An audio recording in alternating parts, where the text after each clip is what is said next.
സാഹസികമായ ഒരു അന്വേഷണത്തിന്റെ കഥയുമായി മമ്മൂട്ടി എത്തുന്നു.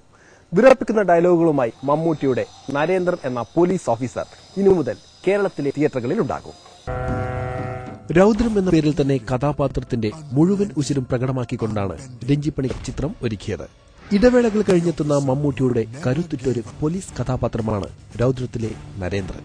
തിരക്കഥ രഞ്ജിപ്പണിക്കരുടേതായതുകൊണ്ട് ചടുലമായ സംഭാഷണങ്ങളും ചിത്രത്തിലുണ്ട്.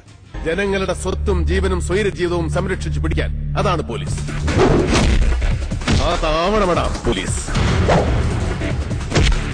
പോലീസ് വേഷങ്ങളിലെപ്പോഴും തിളങ്ങി നിൽക്കാറുള്ള മമ്മൂട്ടിയെക്കുറിച്ചുള്ള പ്രേക്ഷകരുടെ മുൻധാരണകളെ മാനിക്കുന്ന ചിത്രമായിരിക്കും രൗദ്രം. പക്ഷേ രഞ്ജിയുടെ ഇതുവരെയുള്ള പോലീസ് കഥാപാത്രങ്ങളിൽ നിന്നും വേറിട്ടൊരു കാഴ്ചയും അനുഭവമാണ് രൗദ്രത്തിലെ നരേന്ദ്രൻ എന്ന് തിരക്കഥാകൃത്ത് അവകാശപ്പെടുന്നു.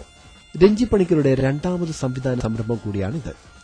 കേരള തമിഴ്നാട് അതിർത്തിയിൽ നിന്നെത്തിയ വ്യവസായിയും ഉന്നതങ്ങളിൽ സ്വാധീനവുമുള്ള കമ്പിളിക്കണ്ടം ജോസ് കൊല്ലപ്പെടുന്നു. രൗദ്രത്തിന്റെ കഥ തുടങ്ങുന്നത് ഇവിടെ നിന്നാണ്. നിഗൂഢതകളിലേക്ക് കേസന്വേഷണവുമായി നരേന്ദ്രൻ എത്തുന്നു. അച്ഛനെ മാതൃകാപുരുഷനായി കണ്ട ആദർശവാനായ പോലീസുകാരനാണ് നരേന്ദ്രൻ.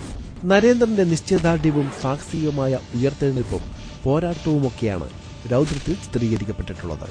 അത് കേവലം ഒരു മാടമ്പി ധാർഷ്ട്യം, വെറുമൊരു പെറ്റി ഹോളോ ഫ്യൂഡൽ ആരഗൻ.